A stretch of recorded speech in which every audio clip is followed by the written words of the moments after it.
욥의 세 친구가 욥을 찾아왔고, 그리고 그들은 지혜롭다, 나름 지혜롭다고 하는 자들이었어요. 욥을 위로 차원에서도 왔지만 내가 가서 좀 가르쳐줘야 돼. 내가 좀 가르쳐주고 욥을 잘 살도록, 그 고난에서 빠져나올 수 있도록. 여러분, 지혜로운 자의 삶이 왜 중요하냐면 우리가 자기가 당한 상황을 알 수 있는 게 사실은 지혜거든요. 무지라는 것은 무엇이냐? 자기가 지금 고난을 당하는데 왜 당하는지를 모르. 이게 바로 무지. 인생을 사는데 왜 내가 지금 어렵게 사는? 내가 왜 이렇게 되는 일마다 안 되는지, 그리고 왜 이렇게 삶이 곤고하고 피곤하고 힘든지, 이거 모르는 게 무지인 거고요. 지혜라는 것은요, 아는 거예요. 그럼 우리가 그걸 알 때 우리는 그걸 얼마든지 풀어갈 수가 있거든요. 그런데 그걸 모르면 평생 그렇게 살다가 죽게 되는 거예요. 그냥 어떤 사람들은 우리가 잘 살고 못 사는 것이 중요한 게 아니라 자꾸 우리가 성공했다라는 것이 꼭 세상의 가치관, 가나안의 가치관을 가지고 우리가 그걸 평가하기 때문에 이게 문제인 거지. 여러분, 진짜 우리가 이 땅에서 어떻게 사느냐, 무엇이 정말 가치 있는 삶이고 우리가 이 땅에 살아서 어떻게 사는 것이 정말 참 잘 살다가 갔구나 라는 것을 우리가 생각할 수 있냐는 거예요. 그런데 많은 사람들은 그것이 부요, 명예, 권력으로 그것을 평가한다라는 것은 정말 슬픈 일이라는 거예요. 진짜 지혜는 이 땅에 없다라는 거예요. 오늘 지금 욥이 말하는 것은 그 세 친구가 똑똑하고 잘났고 나름 지혜가 있다고 해서 욥을 가르치려고 했지만 사실은 욥보다 지혜로운 자가 아니었어요. 오늘 욥은 말하는데 지혜에 대해서 뭐라고 얘기하냐? 여러분, 우리가 28장 1절부터 쭉 읽어가면서 말씀을 참고하시기를 바랍니다. 읽겠습니다. 은이 나는 곳이 있고 금을 재련하는 곳이 있으며 철을 흙에서 캐내고 동은 돌에서 녹여 얻느니라. 사람은 어둠을 뚫고 모든 것을 끝까지 탐지하여 어둠과 죽음의 그늘에 있는 광석도 탐지하되 그는 사람이 사는 곳에서 멀리 떠나 갱도를 깊이 뚫고 발길이 닿지 않은 곳, 사람이 없는 곳에 매달려 흔들리느니라. 아멘. 여러분, 이렇게 우리가 인간이 은을 찾으려면 은이 나는 곳에 은을 찾고 금을 재련하는 곳이 있고요. 또 흙에서 캐내고요. 동은 돌에서 녹여 얻는다고 얘기해요. 그 얘기는 무엇이냐? 이 땅에 가장 소중하다는, 그 당시에 가장 소중한 게 은과 금이었어요. 금보다 은이 더 소중했어요. 그래서 예수님을 팔 때도 은으로 팔잖아요. 그죠? 여러분, 이와 같이 이 은이나 금이나 또 세상의 철은 뭐예요? 무기를 만드는 거예요, 여러분. 이거 이런 것들은 사람들은 어떻게 해서든 세상에서 가치 있는 것들은 다 찾아낼 수 있어요, 없어요? 찾아낼 수 있어요. 다 찾을 수 있어요, 세상에 있는 것들. 어떻게? 죽음 끝까지 가서라도 찾아요. 금을 캐기 위해서 막 땅속을 파고 들어가다가 어떻게 땅이 무너져 버리면 그냥 그 안에서 죽어버리는 거잖아요.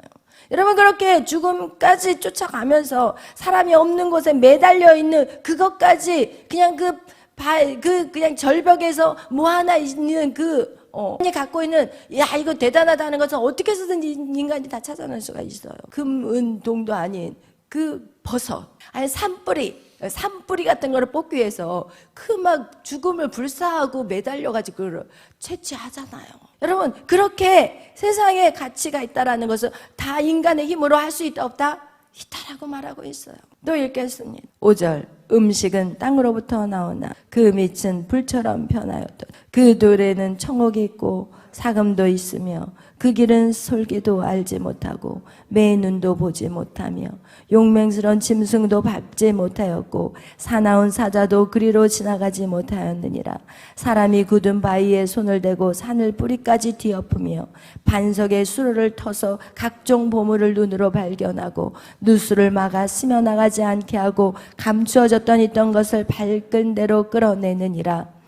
여러분, 이렇게 음식은 어디서? 땅에서 나온다. 땅에서 나오잖아요. 땅에서 식물이 자라고. 여러분, 하나님이 7째 날 안식하실 때까지 그 땅에 있는 식물을 자라게 하신 것은 땅에게 명령하니까 땅이 나온 거예요. 여러분, 동물들도 마찬가지예요. 하나님 명령하니까 그 흙에서부터 동물이 만들어진 거예요. 이와 같이 우리가 먹는 음식은 땅에서부터 나오고 그리고 그 밑은 불처럼 변하여도다. 그 밑. 여러분 참 이것이 굉장히 욥의 그 지혜를 우리가 어떻게 할 수가 있냐면 그 인간의 우리가 살고 있는 이 지구를 계속 깊이 들어가다 보면은 그 가장 깊은 내핵이 있는데 그거는 불구덩이에요. 그래서 막 우리 보면은 막 일본도 마찬가지고 우리나라 백두산도 다 뭐가 된 거예요? 화산이 폭파해서 나온 거거든요.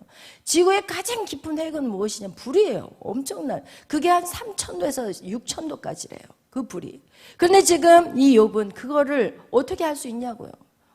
그 당시만 해도 뭐 지구가 동그랗다는 걸 어떻게 알고. 그러나 이 욥기를 보면은요, 땅이 하늘에 매달렸다라는 얘기를 해요. 여러분이 그거 기억할지 모르겠지만 저는 기억이 나. 왜 그게 기억이 나냐면 어떻게 이 땅이 매달렸을까? 이렇게 생각을 했는데 지구가 뭐에 의해서 돌아가나요?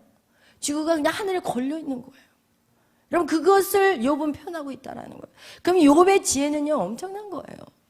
그러니까 어디서부터 왔냐는 거예요. 여기서 보니까 그 지혜를 솔개도 알지 못해요. 솔개, 하늘을 날아 다니는 모든 세상을 보는 그 솔개도 몰라요. 용맹스러운 짐승도 몰라요. 여러분 알 수가 없다라는 거예요. 이 땅에서 그 어떤 것으로도 지금 알 수가 없다라는 것을 얘기하는 거예요. 사람이요 굳은 바위에 손을 대고 산뿌리까지 뒤에 엎고 이 산을 그냥 파헤쳐서 옮겨가지고 저쪽에다가 막 산이 어느 날 없어져 버리잖아요. 어떻게 인간이 포크레인을 갖다가 파 없애버리면 산은 없앨 수 있거든요. 얼마든지. 반석에 수로를 내고 반석을 깨가지고 거기에다가 물길을 만들고 제가 이스라엘에 갔더니요. 와 이스라엘의 다윗성에 딱 들어가는데 그 다윗성 안에요. 이런 수로 사람 딱 한 사람이 지나갈 수 있는 그 통로예요. 그냥 거기에다가 그 돌 안에다가 수로를 만들었어요. 그래서 이제 거기를 우리가 한참을 이제 걸어가는 체험을 해봤어요. 그런데 그 물 때문에 이스라엘이 전쟁에서 이길 수 있었다고 얘기를 하더라고요. 근데 그렇게 수로도 만들 수 있어요, 인간이. 그리고 이스라엘이라는 그 땅은 완전히 비가 안 오는 땅이에요. 근데 갔더니 식물들이 다 잘 자라고 있어. 그래서 대체 어떻게 자라나 봤더니요. 거기에 이런 줄로 물수로를 다 만들어가지고 나무 옆에다가 구멍을 뚫어놔. 그러면 여기에 나무에만 그 물이 흐르게. 그럼 그거를 그렇게 아주 그냥 다 만들어놨어요. 모든 나무만. 그래서 나무 하나 없는 어떻게 보면 사막 같은 지역에 나무들이 있어요. 그리고 거기에서 재배가 일어나고 거기서 과일들이 나오고. 그러면 이런 인간이 못할 일이 뭐가 있냐고요. 다 한다니까요. 누구를 막았으며 나가지 않게 하고 누수를 막았으며 나가지 않게 하고 감추어져 있던 것을 밝은 대로 끌어내는. 그러나 12절 읽겠어요. 우리가 읽었던 부분. 그러나 지혜는 어디서 얻으며 명철이 있는 곳은 어디인고 그 길은 사람이 알지 못하나니 사람은 사는 땅에서는 찾을 수 없구나. 깊은 물이 이르기를 내 속에 있지 아니하다 하며 바다가 이르길 나와 함께 있지 아니하다 하느니라. 왜 여기서 깊은 물 바다가 나오냐고요. 왜 바다가 나오냐고. 여러분 성경에 뿐만 아니라 여러분 이 바다라는 것은요 어둠을 얘기해요. 강은요 생명수를 말하지만 성경에서 바다 그러면 굉장히 어둠을 말하거든요. 근데 오늘날 우리나라 보세요. 고기를 잡으러 가는 사람들이 누구 신에다가 제사를 드려요? 바다 신에다가 제사를 드리거든요. 바다가 알지 못하는데 그 지혜를 알지 못하는데 사람을 어떻게 지켜야 될지를 알지 못하는데 바다 신에다가 제사를 드려요. 그래서 만약에 막 폭풍우가 막 오고 그리고 또 배가 고기를 잡으러 갔는데 돌아오지 않고 그러면 어디에다가 제사를 드리냐? 바다에다 제사를 드려요. 바다신이요 바다신이요. 나간 사람들 돌아오게 해주세요. 나간 사람 고기를 많이 잡아가지고 돌아오게 해주세요. 이러면서 이렇게 어리석고 가장 미련한 인간 그렇게 살아가고 있는 거예요. 하나님의 인간을 이 땅을 다스리고 통치하라고 했는데 인간이 하나님 앞에 붙어있지 않으면 이런 미련하고 악한 죄를 저지른다는 것을 여러분 꼭 기억하시기를 바라요. 여러분이 읽겠습니다. 어디부터? 우리 15절부터 읽겠어요. 순금으로도 바꿀 수 없고 은을 달아도 그 값을 당하지 못하리니 오빌의 금이나 귀한 청옥수나 남보석으로도 그 값을 당하지 못하겠고 황금이나 수정이라도 비교할 수 없고 정금 장식품으로도 바꿀 수 없으며 진주와 벽옥으로 비길 수 없나니 지혜의 값은 산호보다 귀하구나 구스의 항옥으로도 비교할 수 없고 순금으로도 그 값을 헤아리지 못하리라. 그런즉 지혜는 어디서 오며 명철이 머무는 곳은 어디 있고 모든 생물의 눈에 숨겨졌고 공중의 새에게도 가려졌으며 멸망과 사망도 이르기를 우리가 기로 그 소문도 들었다 하느니라. 아멘. 여러분 지금 오늘 그 다음에 쫙 나열한 게 뭐예요? 순금, 와 보석. 이야 여러분 눈이 바짝바짝 하십니까? 응? 바짝바짝 하셔요 지금? 이런 것에 눈이 바짝바짝해. 이런 것에 여러분 이런 것으로도 살 수 없대요. 순금을 순금으로도 바꿀 수 없고 은을 달아도 그 값을 당하지 못한대요. 여러분 사도 바울이 열심히 복음을 전도하고 그리고 막 사람들이 살아나고 그리고 막 죽은 사람들이 막 일어나고 안진뱅이가 일어나고 그리고 막 눈을 못 보는 그 장님의 눈을 뜨기 시작하고 그리고 막 귀신들이 쫓아나고 막 이런 기적들을 행하니까 그 옆에서 어떤 한 사람이 사도 바울에게 돈을 주면서 그걸 나한테 좀 달라. 그 능력을 나한테 좀 달라. 절대로 은으로도 금으로도 그 어떤 보석으로도 우리가 이 지혜를 살 수가 없다라는 거예요. 그리고 그 지혜는 어디에서 오는지 어느 곳에 머무는지 생물들조차도 모른다는 거예요. 왜 여기서 생물이라는 표현을 했냐면 여러분 지진이 일어나기 전에 제일 빨리 피하는 것이 인간이 아니에요. 동물이에요. 그 지역에 지진이 일어난다 그러면 누가 제일 재빠르게 도망가지 아세요? 동물들이. 그 정도로 인간은요 감이 없어요. 무뎌요 사실은. 여러분이 아무리 똑똑하다 그래도 그 죽음 앞에서 아무도 내가 당장 죽을 것도 모르고 내가 한 치 앞도 우리는 사실 알 수가 없는 거예요. 오늘 어떤 일이 일어날지도 우리는 알지 못하고. 여러분 그런 인간의 연약함, 그런 멸망의 사망도 이르기를 우리가 기록 그 소문도 들었다 합니다. 이러면서 우리 한번 읽어보겠습니다. 그 지혜가 어디 있는지 23절 읽겠습니다. 하나님이 그 길을 아시며 있는 곳을 아시나니 이는 그가 땅끝까지 감찰하시며 온 천하를 살피시며 바람의 무게를 정하시며 물의 분량을 정하시며 비 내리는 법칙을 정하시고 비구름의 길과 우레의 법칙을 만드셨음이라. 그때 그가 보시고 선포하시며 굳게 세우시며 탐구하셨고. 아멘. 여러분 그 길을 아시는 분은 오직 누구밖에 없어요? 하나님밖에 없어요. 하나님. 아는 그가, 이는 그가 어떻게 해요? 땅끝까지 감찰하세요. 아니 하나님 미래, 현재, 과거, 현재, 미래까지 하나님 다 알고 계세요. 하나님 그래서 시간을 초월하시는 분이에요. 하나님의 시간과 우리의 시간은 달라요. 그래서 여러분 이는 그가 정말 뭐까지 재냐? 바람의 무게를 정하신대. 여러분 바람의 무게가 있다고 생각해 보셨어요? 과학자들이 최근이 아니죠. 바람의 무게를 재요. 그 부피 안에 이 바람이 무게가 얼마나 되는지를 그 과학자들이 그거를 말했어요. 여러분 이거와 같이 이 바람의 무게를 하나님은 정하시고요. 물의 분량을 하나님 정해요. 하나님이 이 땅에다 물을 얼마나 부을 것이고 강원도 지역에는 비가 안 오는 이걸 다 누가 정하셔요? 하나님이 정하시는 거예요. 그런 하나님, 모든 이 자연의 세계, 인간이 이 땅에서 모든 것을 할 수가 있지만 비를 정할 수 있어요? 인간이. 바람의 무게를 정할 수 있어요? 어느 곳에 바람을 불게 하시는 그것을 인간이 정할 수 있냐고요. 비 내리는 법칙을 정하시고요. 비구름의 길과 우리의 법칙을 만드셔서 천둥과 번개, 여러분 그것이 인간의 힘으로 될 수 있냐고요. 그때 그가 보시고 선포하며 굳게 세우시며 탐구하셨다고 말하고 있어요. 여러분 우리 28절 읽겠습니다. 또 사람에게 말씀하셨도다. 보라 주를 경외함이 지혜요 악을 떠남이 명철이니라. 아멘. 할렐루야. 여러분 지혜는 하나님이세요. 그래서 성경은 계속 말해요. 하나님을 경외하는 것이 지혜라고. 그러나 여러분이 이 세상에 살면서 무엇을 얻으려고 노력을 해야 되느냐? 바로 지혜예요. 그래서 여러분은 진짜 우리가 매일 밤 모이는 거 지혜를 얻는 시간이에요. 새벽마다 모이는 거 지혜를 얻는 시간이에요. 그러나 여러분이 이 시간을 어떻게 생각하시나요? 여러분 소중하지 않잖아요.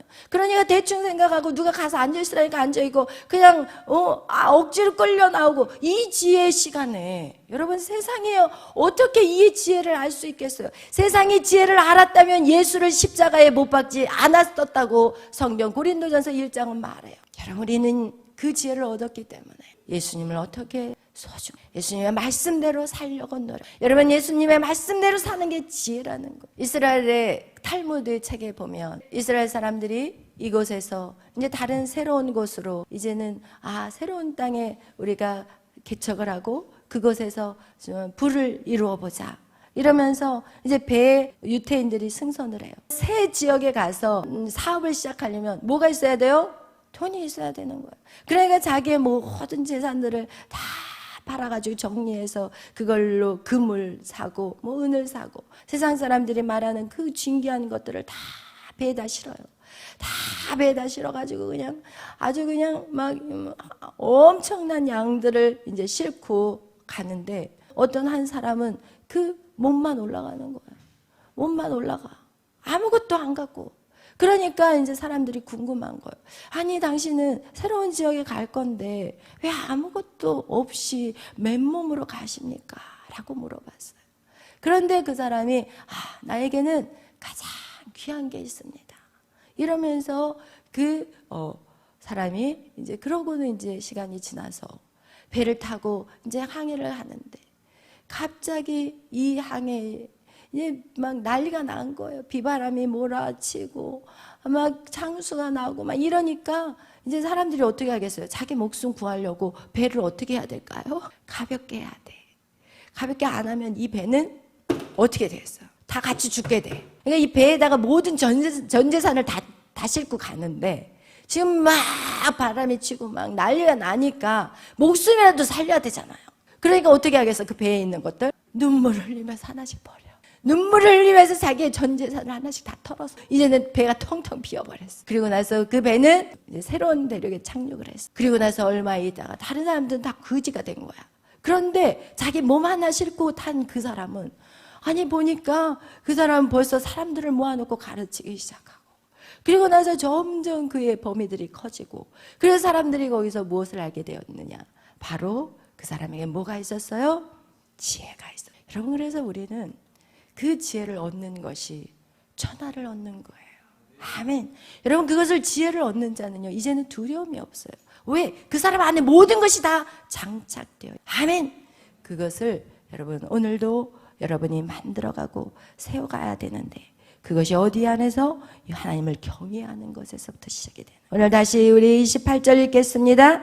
또 사람에게 말씀하셨도다. 보라, 주를 경외함이 지혜요 악을 떠남이 명철이니라. 아멘. 오늘도 하나님의 말씀을 여러분이 왜 읽어야 되고 왜 배워야 되고 왜 말씀대로 순종해야 되냐면 순종할 때 그 지혜를 깨닫게 돼요. 여러분, 이 말씀이 내 심령 가운데 들어오게 되는 것은요 머리로 알게 될 때는 그냥 배우고 읽는 거지. 여러분이 순종할 때 그때 그 말씀이 여러분의 것이다. 할렐루야. 여러분, 그런 자에게는 바로 지혜와 명철함이 여러분 안에 있다라는 것을 기억하시고 오늘도 말씀 안에 승리하는 여러분이 되시기를 예수의 이름으로 축원합니다. 기도하겠습니다.